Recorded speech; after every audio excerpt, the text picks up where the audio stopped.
அனைவருக்கும் வணக்கம். நம்ம daily prelims and mains point of வியூல கரண்ட் அஃபேர்ஸ் ஆர்டிகல்ஸ் பார்க்குறோம். இன்னைக்கு என்ன முக்கியமான ஆர்டிகல்ஸ் இருக்கு அப்படிங்கிறத பார்ப்போம். முதல்ல பார்த்தோம் அப்படின்னா, நமக்கு ஒரே நாடு ஒரே சந்தா அப்படிங்கிற திட்டம். இந்த ஒன் நேஷன் ஒன் சப்ஸ்கிரிப்ஷன் அப்படிங்கிற பிளான் பொறுத்த வரைக்கும் பார்த்தோம்னா, சமீபத்தில் நம்மளுடைய கேபினெட்னால ஒப்புதல் அப்படிங்கிறது அளிக்கப்பட்டுச்சு. இந்த ஒன் நேஷன் ஒன் சப்ஸ்கிரிப்ஷன் அப்படிங்கிற இந்த திட்டம் பொறுத்த வரைக்கும் பார்த்தோம்னா, நமக்கு research journals, research articles, patents இது எல்லாத்தையுமே பார்த்தோம்னா, நம்மளால ஒரே இடத்துல ஒரு சப்ஸ்கிரிப்ஷன் பண்றதன் மூலியமா நமக்கு எல்லா ரிசர்ச் பேப்பர்ஸும் நமக்கு கிடைக்கும். இதனால எஜுகேஷன் பர்பஸ், ரிசர்ச் பர்பஸ், இன்னும் இந்தியாவோட இனோவேஷன் இது எல்லாமே டெவலப் ஆகும். சரிங்களா? அதுதான் நமக்கு இந்த ஆர்டிக்கல்ல கொடுத்திருப்பாங்க. சமீபத்தில் அரசாங்கம் அதனுடைய ஒப்புதல் அப்படிங்கிறத கொடுத்துருப்பாங்க. சரிங்களா? அதுதான் முதல்ல கொடுத்துருக்காங்க. அடுத்ததாக பார்த்தோம்னா, உலக அளவில் இந்த ஆராய்ச்சி இதழ்களை வெளியிடக்கூடிய பட்டியலில் இந்தியாவுடைய இடம் அப்படின்னு பார்த்தோம்னா நம்ம 3வது இடத்துல வந்து இருக்கும். இந்த நிலையில பார்த்தோம்னா இந்த ஒரே நாடு ஒரே சந்தா திட்டம் அப்படிங்கிறது அதிக அளவில் ஆராய்ச்சி கட்டுரைகளை வெளியிடுவதில் ரொம்ப பயனுள்ளதாக இருக்கும் அப்படிங்கிறத சொல்லியிருக்காங்க. ஏன் இந்த திட்டம் அப்படிங்கிறத பார்த்தோம்னா, பொதுவாகவே நமக்கு இந்த இன்டர்நேஷனல் லெவல் மேகசின்ஸ் இதெல்லாமே பார்த்தோம்னா நம்ம சப்ஸ்கிரிப்ஷன் பண்ணாதான் படிக்க முடியும். ஓகேங்களா? அதனால என்ன ஆகுதுன்னா, நமக்கு ஒரு ரிசர்ச் பண்ணணும் அப்படின்னா நமக்கு அதுக்கான நிதி உதவி இல்லாமல் இருக்கலாம். அந்த பேப்பர்ஸை நம்மளால சப்ஸ்கிரைப் பண்ணி படிக்க முடியாத ஒரு சூழ்நிலை ஏற்படலாம். இதனால என்ன ஆகுது அப்படின்னா, நம்மளுடைய அந்த இன்னோவேஷன் அப்படிங்கிறது தடைபட்டு போகுது. இதெல்லாம் வந்து தடைபட்டு போகக்கூடாது அப்படிங்கிற ஒரு காரணத்துக்காக தான் மத்திய அரசாங்கம் இந்த ஒன் நேஷன் ஒன் சப்ஸ்கிரிப்ஷன் அப்படிங்கிற திட்டத்தை கொண்டு வந்திருக்காங்க. இந்த திட்டத்துக்கு பார்த்தோம்னா கிட்டத்தட்ட 6000 கோடி நிதி ஒதுக்கீடு செஞ்சிருக்காங்க. முதல் கட்டமாக 2025, 26, 27 3 ஆண்டுகளுக்கு இந்த திட்டம் நடைமுறைப்படுத்த போறாங்க. சரிங்களா? அடுத்ததா பார்த்தோம்னா, நோடல் ஏஜென்சி இந்த திட்டத்தை செயல்படுத்துவதற்கான நோடல் ஏஜென்சி யார் அப்படின்னு பார்த்தோம்னா, நமக்கு யூனிவர்சிட்டி கிராண்ட்ஸ் கமிஷன் இருக்காங்க இல்லையா, அவங்களுக்கு கீழே இருக்கக்கூடிய ஒரு அட்டானமஸ் பாடி. அவங்க தான் வந்து தகவல் நூலக வலைப்பின்னல் அப்படின்னு சொல்லுவாங்க. ஓகேங்களா? இன்ஃபர்மேஷன் அண்ட் லைப்ரரி நெட்வொர்க் அப்படின்னு சொல்லி ஒரு அமைப்பு இருக்கு. இந்த அமைப்பு தான் இந்த திட்டத்தை வந்து செயல்படுத்த போறாங்க. அந்த செய்தியை தான் இங்கே கொடுத்துருக்காங்க. சரிங்களா? சர்வதேச பத்திரிகைகள் என்ன மாதிரியான சர்வதேச பத்திரிகைகள்லாம் இருக்க போகுது அப்படின்னு பார்த்தோம்னா, ஏறக்குறைய 30 பத்திரிகைகள்லாம் வந்து சேர்த்திருக்காங்க. முக்கியமான பத்திரிகையாக பார்த்தோம்னா நமக்கு ஸ்பிரிங் நேச்சர், அடுத்ததா பார்த்தோம்னா சயின்ஸ் டைரக்ட் அப்படிங்கிறது, செச் பப்ளிஷிங், ஆக்ஸ்போர்ட் யூனிவர்சிட்டி பிரஸ், இந்த மாதிரி முக்கியமான ஜேர்னல்ஸ் எல்லாத்தையுமே இதுல வந்து இப்போதைக்கு இன்க்ளூட் பண்ணியிருக்காங்க. சரிங்களா? அதாவது கிட்டத்தட்ட பார்த்தோம்னா 13,000 மின்னணு பத்திரிகைகள் இ மேகசின்ஸ் அப்படிங்கிறதே ஒரு 13,000 ஜாயின் பண்ணியிருக்காங்க. அதே மாதிரி பார்த்தோம்னா 6,300க்கும் மேற்பட்ட அரசு மற்றும் அரசு உதவி பெறும் கல்லூரிகளுக்கு வந்து இந்த ஒரு திட்டம் பயனுள்ளதாக இருக்கும். அதே மாதிரி அரசு உதவி பெறக்கூடிய ஆராய்ச்சி நிறுவனங்களுக்கும் வந்து பயனுள்ளதாக இருக்கும் அப்படிங்கிறத சொல்லியிருக்காங்க. அடுத்ததா பார்த்தோம்னா யாருக்கெல்லாம் பயன்பெறுவாங்க அப்படிங்கிற பார்த்தோம்னா, நமக்கு அரசு சார்பா government colleges, government institutions, government universities, government research centres இவங்க எல்லாருமே பயனுள்ளதாக இருக்கும். அதே மாதிரி பார்த்தோம்னா 1.8 கோடி மாணவர்கள் மற்றும் ஆசிரியர்களுக்கும் வந்து இந்த ஒரு திட்டம் ரொம்ப பயனுள்ளதாக இருக்க போகுது. சரிங்களா? அடுத்ததா பார்த்தோம்னா இடைவெளியை குறைக்கும் அப்படின்னு சொல்லி கொடுத்துருக்காங்க. அதாவது நமக்கு நம்மளுடைய அந்த ரிசர்ச் கெப்பாசிட்டியில் இருக்கக்கூடிய ஒரு பிக்கஸ்ட் கேப் என்ன அப்படின்னு பார்த்தோம்னா, இந்த மேகசின்ஸை ஆக்சஸ் பண்ணி அதில் இருக்கக்கூடிய டெக்னிக்ஸை வந்து கத்துக்கிறது அப்படிங்கிறது தான். இதன் மூலயமா இந்த ஒரு ஒன் நேஷன் ஒன் சப்ஸ்கிரிப்ஷன் மூலயமா என்ன ஆகுதுன்னா, அது எல்லாமே நமக்கு ஆக்சசிபிளா ஆகுது. இதனால நமக்கு இருக்கக்கூடிய அந்த லேர்னிங் கேப், நாலேஜ் கேப் அப்படிங்கிறத நம்மளால கம்மி பண்ண முடியும். அதுதான் அந்த இடைவெளியை குறைக்கும் அப்படின்னு சொல்லி நமக்கு கொடுத்துருக்காங்க. சரியா? அடுத்ததா பார்த்தோம்னா இந்த திட்டத்தில் இருக்கக்கூடிய முக்கியமான விஷயமா நமக்கு மாணவர்கள் இந்த மாதிரி ரிசர்ச் ஜேர்னல்ஸ், ரிசர்ச் பர்பஸஸ்க்காக, மேகசின்ஸ்க்காக ஸ்பெண்ட் பண்ணக்கூடிய அந்த தொகை அப்படிங்கிறது ஏறக்குறைய 18% குறையும் அப்படிங்கிறதையும் சொல்லியிருக்காங்க நமக்கு. அடுத்ததாக பார்த்தோம்னா என்ன மாதிரியான பின்னடைவுகள்லாம் இருக்கு அப்படிங்கிறத பார்த்தோம்னா, நமக்கு இப்போ இருக்கக்கூடிய காலகட்டத்தில் எல்லா ரிசர்ச் பேப்பர்ஸுமே ஓப்பன் ஆக்சஸ் அப்படிங்கிற ஒரு விஷயத்தை நோக்கி போயிட்டு இருக்கு. எல்லாருக்குமே எல்லாமே ஓப்பன் ஆக்சஸ் அப்படிங்கிறத நோக்கி தான் இப்போ இந்த ஆராய்ச்சி உலகம் அப்படிங்கிறது போயிட்டு இருக்கு. அப்படி இருக்கப்ப நம்ம இந்த மாதிரியான ஒரு திட்டம் கொண்டு வந்து சரியான ஒரு விஷயமாக இருக்காது அப்படிங்கறத முரண்பாடாகவும் ஒரு சில பேர் வந்து சொல்றாங்க. ஓகேங்களா? அதே மாதிரி பார்த்தோம்னா பெரிய அளவுல எல்லா ஆராய்ச்சி கட்டுரைகளும் பார்த்தோம்னா இணையதளங்கள்ல வந்து பைரேட்டட் வெர்ஷனாவே கூட நமக்கு அவைலபிளாக தான் இருக்கு. அப்படிங்கிறப்ப இதை நம்ம சப்ஸ்கிரிப்ஷன் பண்ணி தான் வாங்கணுமா அப்படிங்கிற ஒரு விஷயமும் இருக்கு. நிறைய இன்னும் பார்த்தோம்னா நமக்கு அந்த சேஃப்டி அப்படிங்கிற பேராமீட்டர்ஸ் அந்த ஒரு விஷயத்தையுமே வந்து இந்த இடத்துல கொடுத்துருக்காங்க. நிறைய ஆய்வு கட்டுரைகள்லாம் பார்த்தோம்னா நமக்கு இணையதளங்கள்ல இருந்து காணாமையும் போகுது அப்படிங்கிறதையும் சொல்லியிருக்காங்க.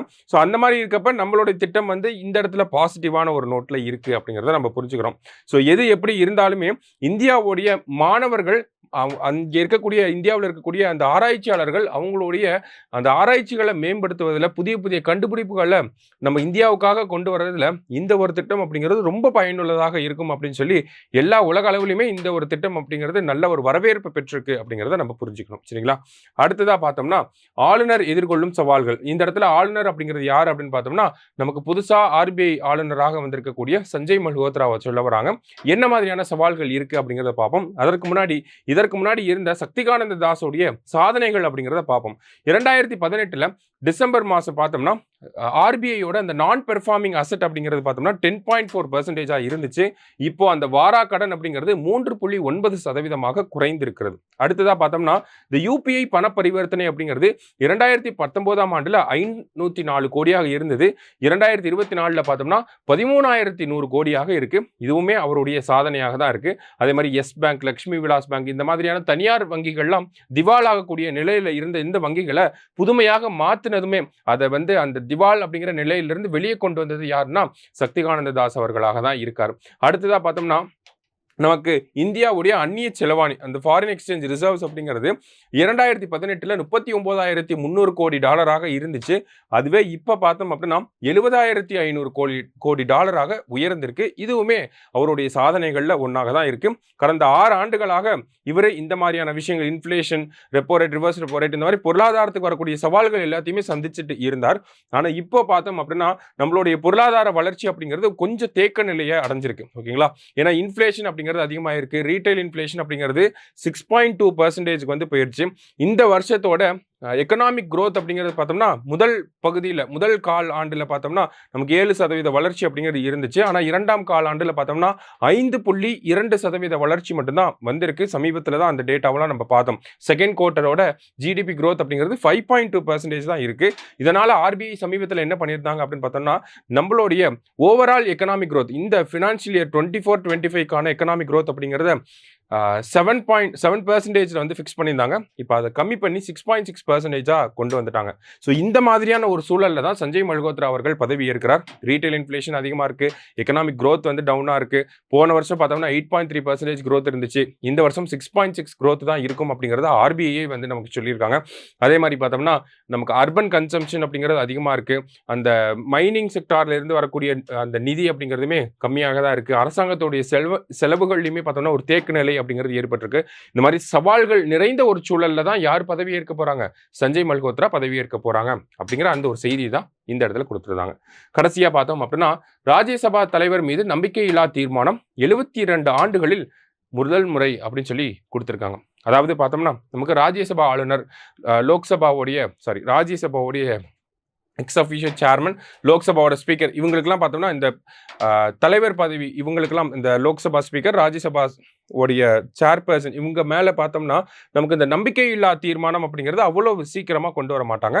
ஆனா ஒரு சில தருணங்கள்ல அதுவுமே நடந்திருக்கு. லோக்சபா ஸ்பீக்கரை பொறுத்த வரைக்கும் பார்த்தோம்னா அவர் மேல கிட்டத்தட்ட 3 தடவை வந்து இந்த நம்பிக்கையில்லா தீர்மானம் அப்படிங்கிறது கொண்டு வரப்பட்டிருக்கு.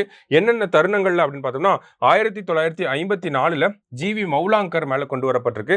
1966 பார்த்தோம்னா ஹுக்கும் சிங் தலைமையில் அவருக்கு எதிராக அந்த ஒரு நம்பிக்கையில்லா தீர்மானம் கொண்டு வரப்பட்டிருக்கு. 1987 பார்த்தோம்னா பல்ராம் ஜாக்கருக்கு எதிராக இந்த நம்பிக்கையில்லா தீர்மானங்கள் அப்படிங்கிறது கொண்டு வரப்பட்டிருக்கு. இப்ப லோக்சபா சபாநாயகர் அப்படின்னு பார்த்தோம்னா 3 முறை 54, 66, 87 இந்த 3 முறை வந்து அவருக்கு எதிராக இந்த நம்பிக்கையில்லா தீர்மானம் அப்படிங்கிறது கொண்டு வரப்பட்டிருக்கு. ஆனா ராஜ்யசபாவை பொறுத்த வரைக்கும் பார்த்தோம்னா இது வரைக்கும் வரலாற்றில் வந்ததே கிடையாது. இப்பதான் முதல் முறையா ராஜ்யசபாவுடைய ஸ்பீக்கர் மேல, ஓகேங்களா, ராஜ்யசபாவோட சேர்மன் மேல பார்த்தோம்னா முதல் முறையா ஒரு நம்பிக்கையில்லா தீர்மானம் அப்படிங்கிறது கொண்டு வரப்பட்டிருக்கு. ஜக்தீப் தன்கர் மேல. சரிங்களா? சோ இதனுடைய ஆர்டிக்கலை எடுத்து பார்த்தோம்னா ஆர்டிகல் 67B படி நமக்கு ராஜ்யசபா தலைவர் மேல ஒரு நம்பிக்கையில்லா தீர்மானம் அப்படிங்கிறத கொண்டு வர முடியும். 14 நாட்கள் வந்து கால அவகாசம் அப்படிங்கிறத தரணும். சரிங்களா? ஸோ 2 அவையிலையும் பார்த்தோம்னா நமக்கு மெஜாரிட்டியில் பாஸ் ஆகணும். இதுதான் வந்து அந்த ப்ரொசீஜர் அப்படிங்கிறது. ஆனால் இந்த ஒரு விஷயம் அப்படிங்கிறது நடைமுறையில் இப்போ நமக்கு வந்து ஜக்தீப் தன்கர் அவர்கள் மேலே நம்பிக்கையில்லா தீர்மானம் அப்படிங்கிறத கொண்டு வந்திருக்காங்க. இந்த நம்பிக்கையில்லா தீர்மானம் நிறைவேறுமா அப்படின்னு பார்த்தா அதுக்கு சாத்தியக்கூறுகள் கிடையாது. ஏன்னா லோக்சபாலையும் மெஜாரிட்டி வேணும், ராஜ்யசபாலையும் மெஜாரிட்டி வேணும். எதிர்கட்சிகள் தான் இந்த ஒரு நம்பிக்கையில்லா தீர்மானம் அப்படிங்கிறத கொண்டு வந்திருக்காங்க. ஸோ அவங்க எதிர்கட்சிகளுக்கு பார்த்தோம்னா லோக்சபாலையும் மெஜாரிட்டி கிடையாது, ராஜ்யசபாலையும் மெஜாரிட்டி மெஜாரிட்டி கிடையாது. அதனால இந்த ஒரு தீர்மானம் அப்படிங்கிறது நமக்கு ஒரு எதிர்ப்பை தெரிவிக்கிறதுக்காக தான் கொண்டு வந்திருக்காங்க அப்படிங்கிறத நமக்கு சொல்லியிருக்காங்க. ஆனா முதல் முறையா நம்மளுடைய ராஜ்யசபா தலைவர் மேல ஒரு நம்பிக்கையில்லா தீர்மானம் அப்படிங்கிறது 2024ஆம் ஆண்டு கொண்டு வரப்பட்டிருக்கு. அதை ஞாபகம் வச்சுக்கோங்க. சரியா? ஸோ இன்னைக்கு முக்கியமான ஆர்டிகல்ஸை பார்த்துருக்கோம். தேங்க்யூ.